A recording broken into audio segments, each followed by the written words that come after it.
ដូចជាទីឋានស្រះនៅក្នុងវត្តសតមណ្ឌលគិរីស្វាយតង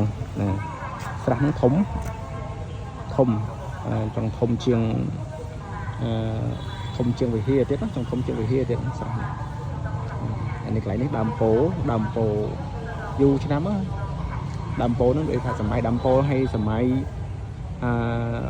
ព្រះវិហារហើយសាលាហ្នឹងគឺដំណាលនឹងគ្នានឹងឯងពីឆ្នាំ1896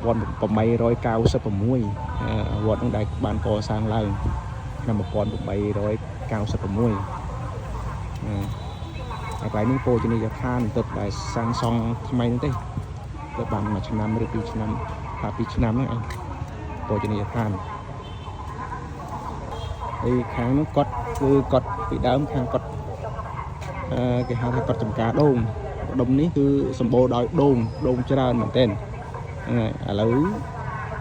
ត្រូវតែកាប់ចោលអស់ហើយទៅសាងសង់សាថ្មីជួសជុលនៅចៃដីហើយកត់ចំការដូងហ្នឹងគឺសាងសង់គឺជួសជុលសាថ្មីទាំងអស់ហើយដុំនេះសិតតែព្រៃចំការដូងច្រើនខាងនោះគឺសាលារៀន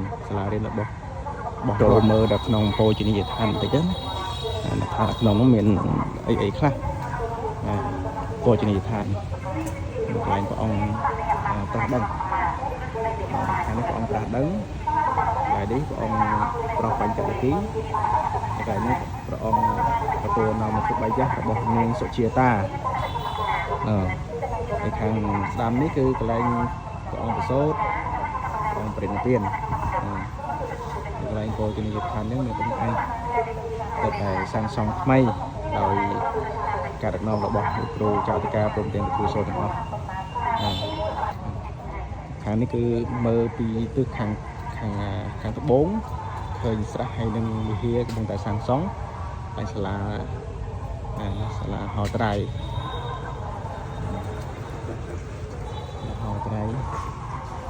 បាទនេះខ្ញុំក៏បោះជួយបោសសម្អាតកត់សាលាដែរកន្លែងប្រចាំដី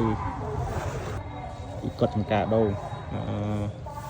មកដាំដើមឈើថ្មីធំទៀតខាងនោះកន្លែងទីដាក់យានជំនិះរបស់សង្ឃយានជំនិះដាក់បដឹកសពដាក់អីនេះ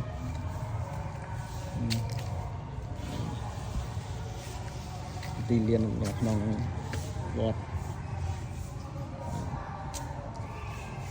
នេះតែសសរវត្តសសរព្រះវិហារហើយរើចាញ់សាថ្មីអស់ដល់ពុកផុយអស់ឥឡូវដើររើចាញ់